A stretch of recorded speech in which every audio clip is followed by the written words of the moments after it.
Welcome in, everyone, to the Week 4 Waiver Wire Q&A with JJ Zachariason, presented by FanDuel. Week 3 is in the books, and apparently the Jaguars and Lions are good now. We've got a lot of stuff that happened this weekend, changed the landscape of the waiver wire, and we're going to be answering any and all questions you guys have as you're prepping for Week 4, getting those fab budgets ready, determining where you're going to spend that cash.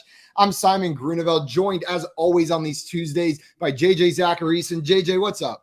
What's up, man? I feel like this, the waiver wire this week is one of those waiver wires where like these guys might be on your waiver wire, but they might not be. Like if Alexander Madison's out there, great, add Alexander. You know, if Jamal Williams is out there, add Jamal Williams. If Khalil Herbert's out there, add Khalil Herbert. But, you know, if you look at like the percent roster numbers, they're like in that like 50 to 60% range, which, you know, is not the most reliable in the world. You know, we want to speak to the deeper leaguers as well, not just the shallow ones. Absolutely. We'll do our best to speak to some of those deeper leaguers, but you're right. If you just Google Week 4 waiver wire, all the names that pop up are going to be those guys that very well might be drafted in your league. I went and scoured my waiver wires a little bit earlier for some Jamal Williams, some Alexander Madison, and some Khalil Herbert, and did not find them anywhere. Everybody watching, if you've got questions for us, whether you're on Facebook, YouTube, Twitch, wherever you're watching, throw them in the chat and we will gladly answer those for you. And then while you're there, go ahead and hit that like button if you're watching this on Facebook or on YouTube, and subscribe to FanDuel on YouTube. Follow them on Twitch, and then find them on TikTok, Instagram, Twitter at FanDuel across all of these platforms. And of course, you can find JJ Zachariason on Twitter at Late Round QB. So go and give him a follow over there.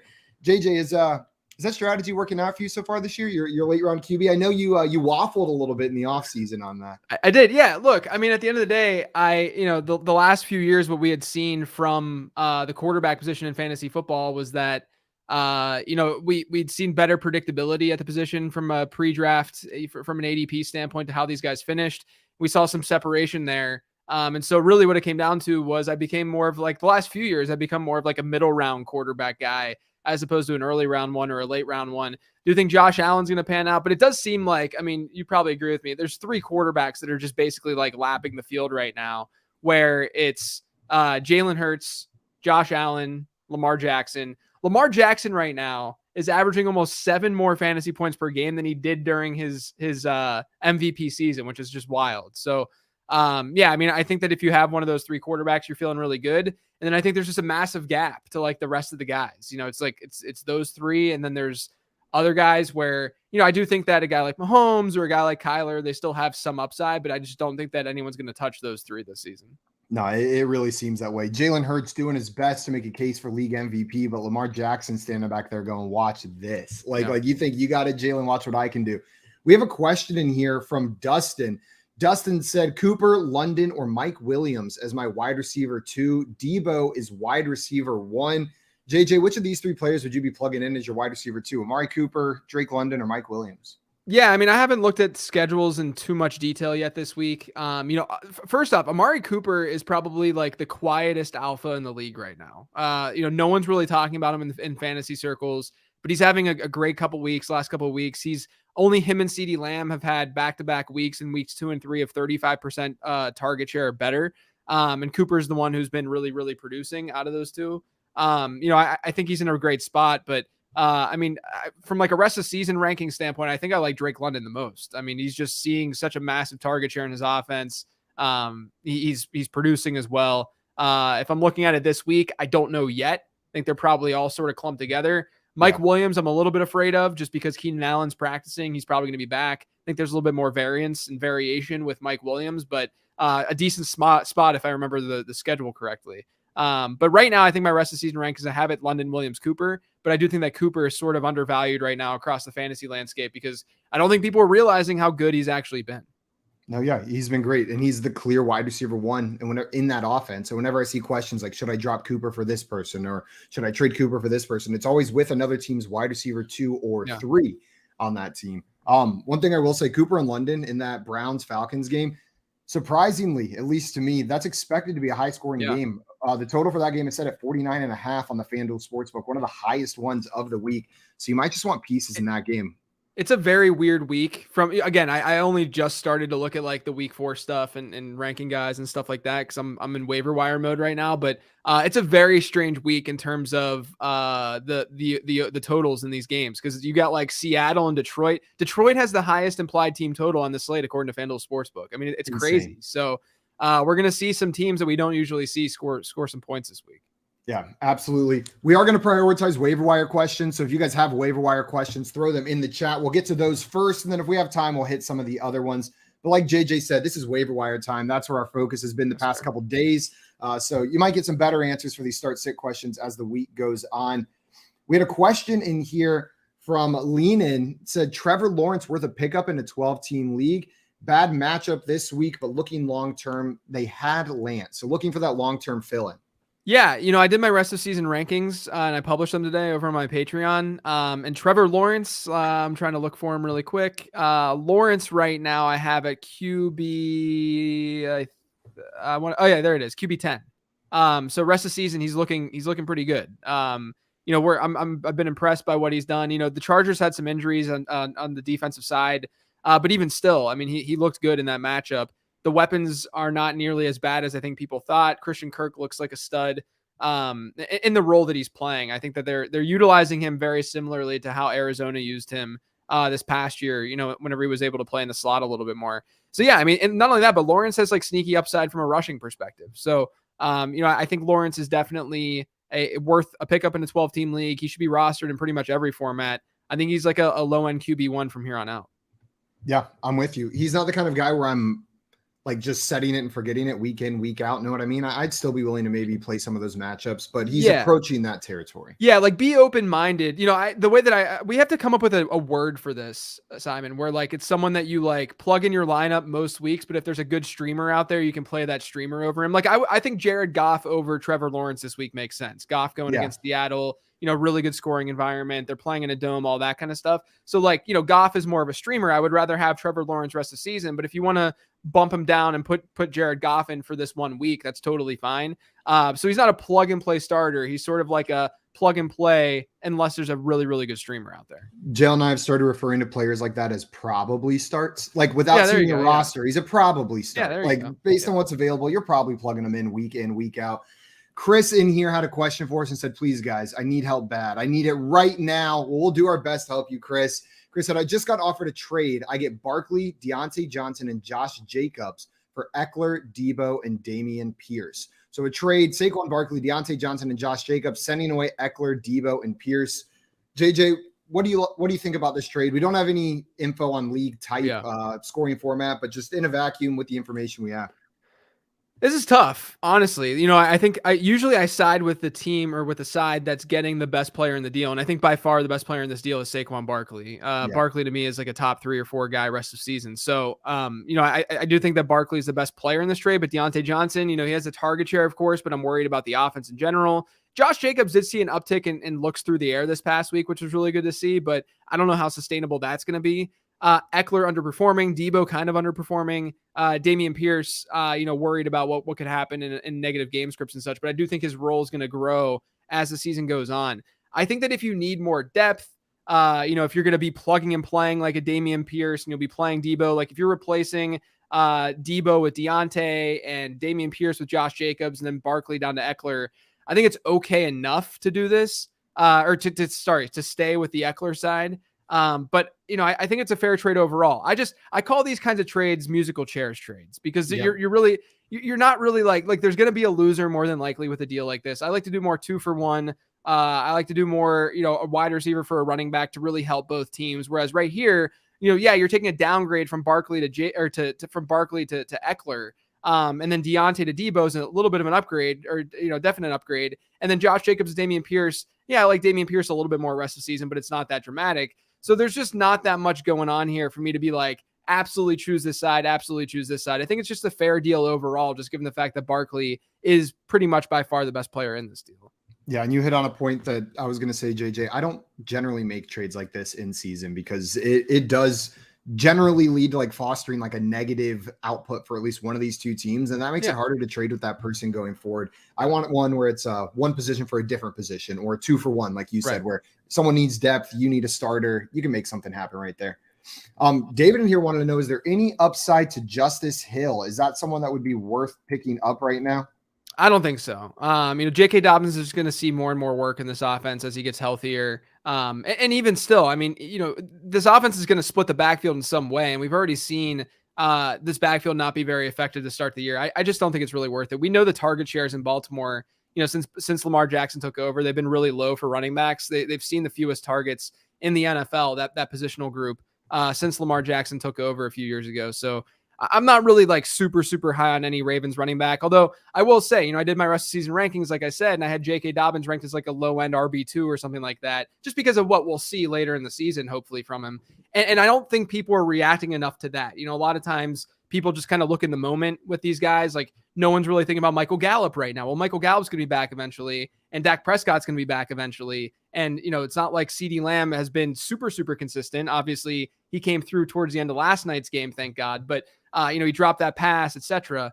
And so, there's guys like that where you have to have a long-term view with these players. So I do actually think that J.K. Dobbins might even be a buy, just given the way that people are viewing him right now. But no, I don't think adding Justice Hill is really worth it.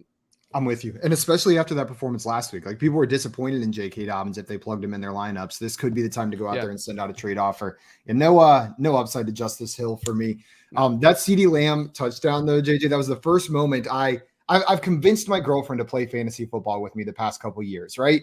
But it's been kind of very casual off to the side. Well, she had a matchup against one of her coworkers. She got in a work league this year, and like was staring at her phone. And she walks in, I'm watching the game. She's like, I need one more point from CeeDee Lamb. Is it going to happen? Like, Is it going to happen? And then she walked in, and 5 minutes later that touched it. And we were like, yes. Yeah. Like it was the first time I watched her like feel that sweat. And that's awesome. It was awesome. Yeah. It was awesome. There. We had another question in here. Ike Azar wants to know, should I keep stashing Pickett in non-1 quarterback leagues? So in our Superflex 2 quarterback leagues, is Pickett worth a stash? Yeah. It always depends on who you'd be picking up instead of Pickett. But I think Pickett's worth a stash. Mitch Trubisky's done nothing to show us that he's going to be the long-term starter there. I know that Mike Tomlin can be stubborn, that Steelers front office, the way they operate, that coaching staff operates, they will slow play it more than likely. But I think Pickett has an opportunity to be a starter halfway through the season. And Superflex, as annoying as it is, just hold that player. What were you? I guess my question is like, what were you expecting when you drafted Pickett? Like this is sort of what we thought was going to happen. Honestly, to the point of like Trubisky not playing well. And now that he's not playing well, if anything, you would want to hold on to Pickett more than if Trubisky was actually playing decently. So I think he's still a hold.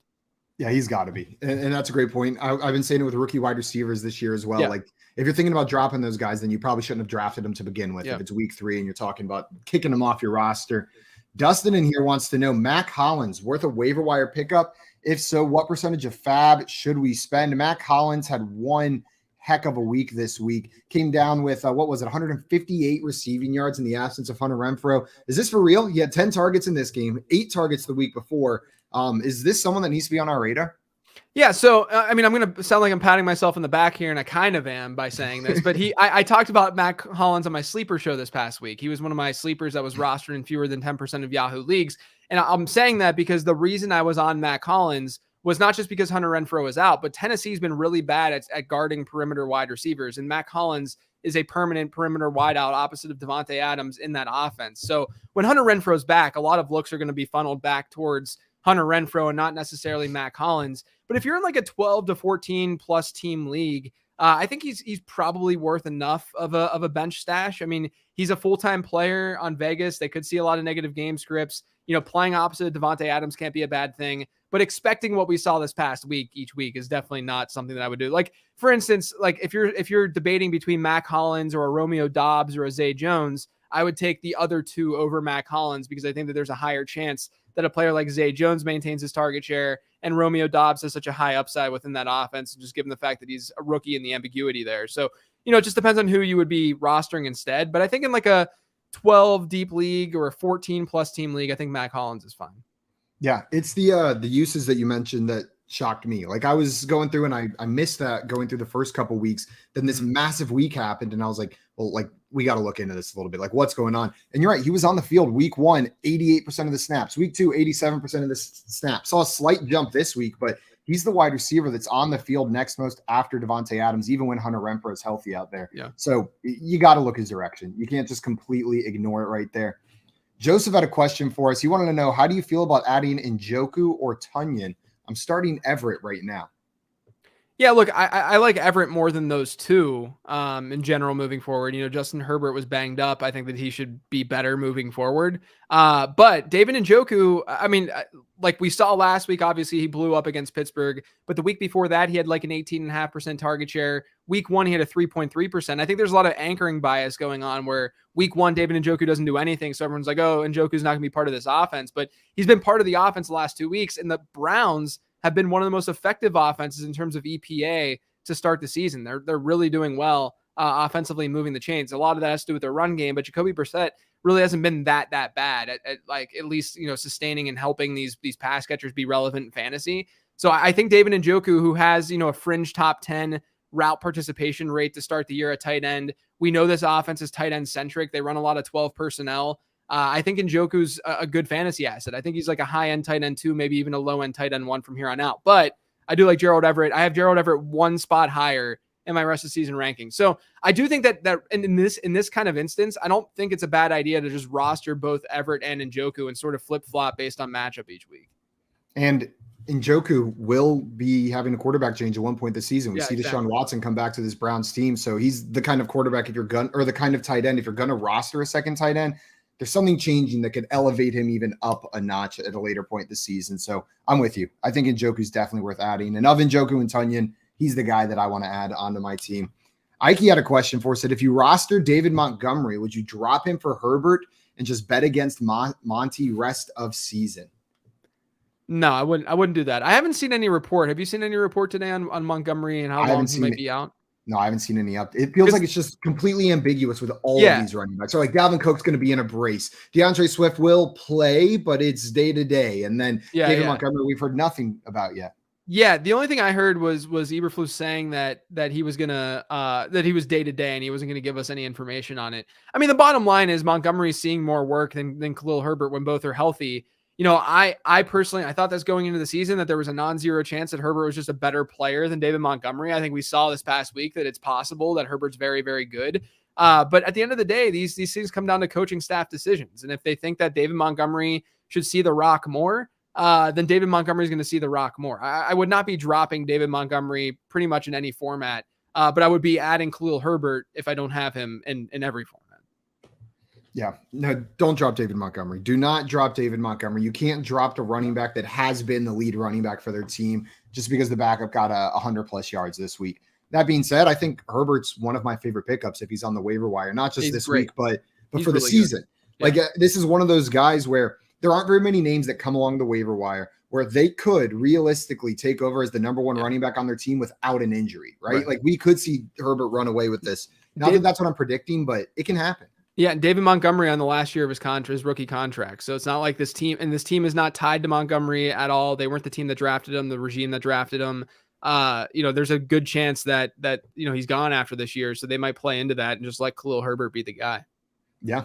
Milo had a question in here for us. How would you rank waiver priority over these receivers? We've got Romeo Doubs, Zay Jones, Tyler Boyd, or Kadarius Toney.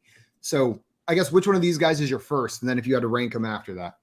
Yeah, so I think that these kinds of questions just depend on like if you need immediate production, because I think like Boyd and Zay Jones sort of like get thrown into a bucket of these guys will at least give you some sort of target share. They're more reliable. They'll produce. I think of those two, I'd rather have Tyler Boyd than Zay Jones, but you know, Zay Jones is a good pickup, I think, this week. But if you're just looking for upside, if you just want sort of the combination of the two, because you're just going to bench stash these guys, I think Romeo Doubs is probably the ad. I mean, we saw him this past week without Christian Watson and Sammy Watkins now out for the season.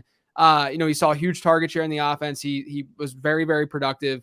So I think that, you know, just given the fact that he's a hyped rookie, there's a lot of ambiguity there. You sort of lean into that ambiguity. So I think that if you're just looking for that upside, Doubs is probably the play. But I like all four of these guys. Like, I think that if you need like a random flex every once in a while, or even this week, Zay and Tyler Boyd are fine enough. If you need stashes, Dobbs is great. Tony's great. And, if you guys want another stash, another random stash on that Giants team with no Sterling Shepard, Wan'Dale Robinson, he could end up, once he's back from this knee injury, he could end up playing the slot for them, which is the role that I thought he was going to play entering the season. I definitely didn't think Sterling Shepard was going to come back and look the way that he did off of that Achilles. Now, obviously, unfortunately, Sterling Shepard tears his ACL. So there's a lot up in the air within that Giants offense. Hopefully Tony can get healthy, but also don't sleep on Wan'Dale Robinson, who is a really, really underrated prospect. Yeah, you said it exactly right. I'm generally looking for upside with some of these receivers unless you need someone to fill in now. And that's going to be the rookie who we just saw with 8 targets from Aaron Rodgers in this last game and could potentially be the wide receiver 1 in a Packers offense. Like that's the dude that you want to spend that on. And on that same note, talking about Romeo, Ronnie Hot Dog, what's up, Hot Dog, wants to know, would you use your number 1 waiver wire pick on Mr. Romeo Dubs? I mean, it depends on the league size and where I think he's like a fringe player that you could do that with. But if like Khalil Herbert's out there, I would rather get Khalil Herbert. If Alexander Madison's even out there, potentially, maybe I'd get Madison. But yeah, I mean, I think that he's probably the best wide receiver ad this week.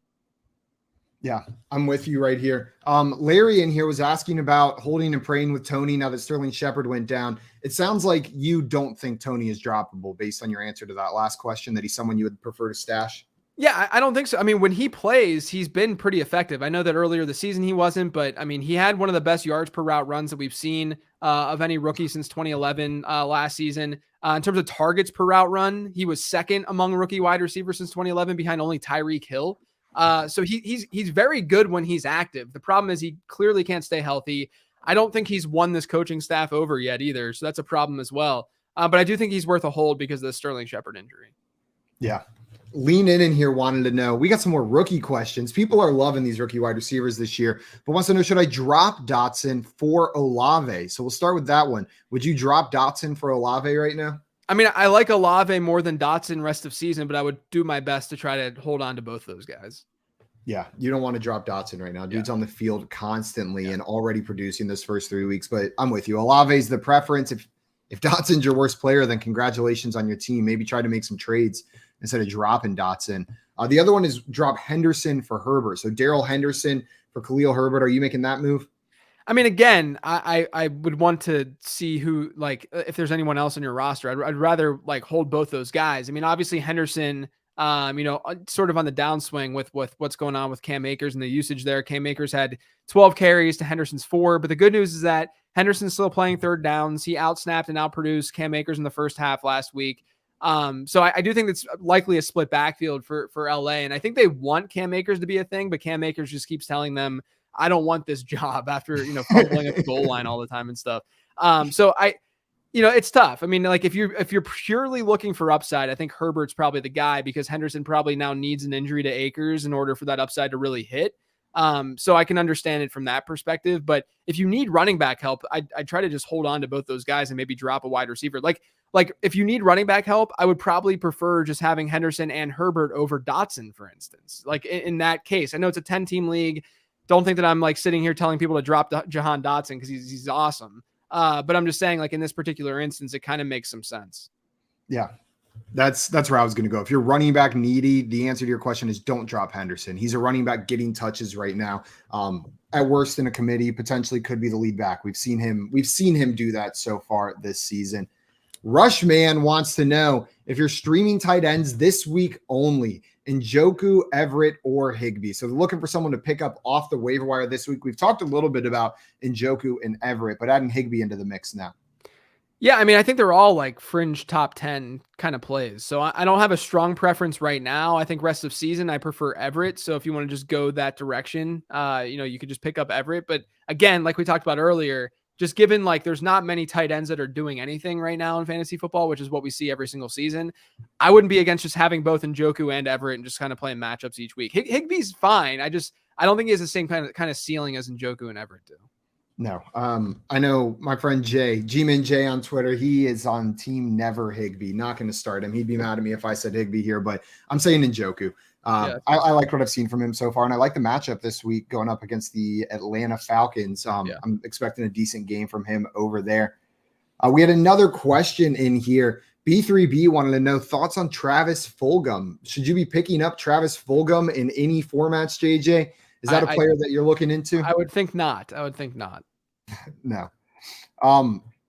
We haven't seen him even play at all this year, right? We're not seeing too much from him. I don't know what kind of league you're in. Maybe 18 leaguer, you put him in there. Joseph wants to know, how much should we trust rookies Drake London, Olave, and Garrett Wilson going forward? So we touched on Drake London, Chris Olave a little bit already, but Garrett Wilson, not a great game after his unbelievable game the week before. Do you have trust in Garrett Wilson going forward for fantasy? I mean, trust is subjective. I think that both London and Olave are now sort of like staples in your starting lineup. Olave more of like a wide receiver 3 type, London more of a wide receiver 2 type. Garrett Wilson maybe more of like a wide receiver 3 to 4 type, maybe closer to 4. The one thing that I'm really worried about the Jets is, number one, Zach Wilson's coming back, so tendencies might shift a little bit. Maybe Elijah Moore gets a little bit more love because Elijah Moore is very good at football too.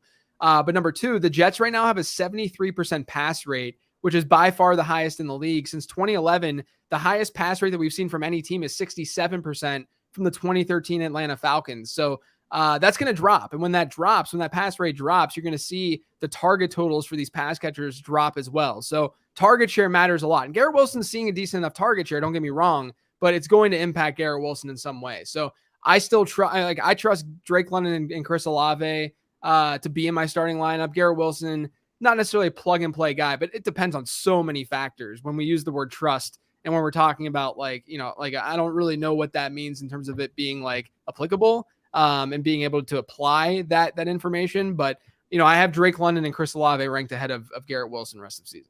Yeah. Am I willing to plug Garrett Wilson into my lineups? Absolutely. Do I trust that he's going to put up a wide receiver 2 or better week for me? No, not at all. Especially with Zach Wilson coming back. Like you recognize the range of outcomes that you're potentially going to get whenever you plug a player like that into your lineup. Another question in here from Chris. Chris wants to know, should I pick up Penny off the waivers for depth? So if Rashad Penny sitting on the waiver wire, are you picking him up? I mean, is it crazy that I don't think this is like an obvious yes? Like I think it's fine. It depends on like or Rashad Penny. Yeah, like it depends on like how deep your league is and all this kind of stuff. I think he's probably in store for a decent enough game this week, but Kenneth Walker is only going to see more and more work as the season goes on. Rashad Penny last year only saw 8 total targets all season long, and he's only seen 4 to start this season. So he's just not used as a true workhorse. He's not used as a 3-down back. And in a bad offense, it's just, I don't want an early down back in a bad offense. And so, it depends on what you need. That goes for a lot of these questions, but I don't think that he's this like automatic pick him up kind of guy. Like I would rather have Khalil Herbert than Rashad Penny rest of the season, because I think Khalil Herbert has a much, much higher ceiling than Rashad Penny has. Yeah. I think he's worth picking up. We've seen his upside, right? We've seen what he can do if he is the lone back in that backfield. Kenneth Walker, a rookie, already had some health issues at the beginning of this year. I'm not picking up Rashad Penny to start him. And if you're looking for that guy to start next week, he's not that dude. But if you can afford to put someone on your bench, if you just need some potential lottery tickets at RB, Rashad Penny's a guy that I'd be willing to pick up. We got a question here from Cyclaw, wants to know, drop Elijah Moore, Dotson, or Josh Palmer for one of the running backs coming out this week. He named 4 of them: Jamal Williams, Khalil Herbert, Alexander Madison, and Brian Robinson. So would you be willing to drop one of those wide receivers for one of these running backs? I think it's okay to drop Palmer there with Keenan Allen probably coming back. It's not like Palmer's been this like must have kind of player. I mean, he's been fine, but Elijah Moore with Zach Wilson returning, hopefully he sees a little bit more work. Jahan Dotson already doing some work. So I think Palmer is the odd man out here. Yeah, it's got to be Palmer for me. And then Khalil Herbert would be my preferred pickup out of those. If Brian Robinson is sitting on waivers for you, what's your interest level in picking up Brian Robinson? We saw him running routes this Sunday before the game. Yeah, I mean, I think he's a decent dart throw right now. But the chances are like the most probable outcome is that we see a 3-way committee then in Washington. It could really be a mess. So I'm gonna say that of those guys, I would definitely add the other 3 before Robinson. But I do think that Robinson's fine as a stash right now. Yeah. Absolutely. I think we got time to hit one more in here. Swavian here was saying, are my messages coming through? We see them. Swavian wants to know Jalen Hurts and James Conner for Russell Wilson and Nick Chubb. So another one of those musical chairs trades that we were talking about earlier, JJ, a quarterback and a running back for a quarterback and a running back. But it's quite a downgrade from Jalen Hurts to Russell Wilson in this one, based on what we've seen so far. Are you making this trade? I have no strong preference here, honestly. I mean, it depends on like what you have. Like if I'm taking on Jalen Hurts and James Conner, I'm hoping that I have a really good running back that I can also sort of flip flop with James Conner. Like I don't have to necessarily rely on James Conner a whole lot. I might lean that way because Jalen Hurts could break fantasy football a little bit this year. And then I'll just take my chance on getting a guy off the waiver wire because I don't think you're going to get a quarterback off the waiver wire or, from Russ that's going to come close to matching Jalen Hurts production this year. Like you're going to find an edge at Jalen Hurts, Lamar Jackson, and Josh Allen. So I actually think that this is not a terrible, terrible deal if you're getting the Hurts side. And I can't believe that I'm saying this after years of late round quarterbacking and all that. But I do think that it's probably the Hurts side. I mean, there's a lot of factors that would play into that, but I might lean that way because I think that Hurts is giving you a positional edge that you just will have a very hard time finding a quarterback this year. And as much as I want to say that Nick Chubb is just going to remain this unbelievably dominant, best in the league for fantasy, besides Saquon Barkley, he's not a receiving back and he's not going to be. So there's a very real chance his value drops or his production drops as the season goes on. JJ, I've had an absolute blast answering questions with you here this Tuesday. Everybody watching, thank you so much for tuning in and bringing your questions for us to answer. JJ's here every Tuesday, either with myself or John Luke Garofalo answering your waiver wire questions. Make sure to go and give him a follow on Twitter at Late Round QB. We will be back next week at this same time, same place, doing the same thing. Until then, though, we're out of here. Thanks again, everyone.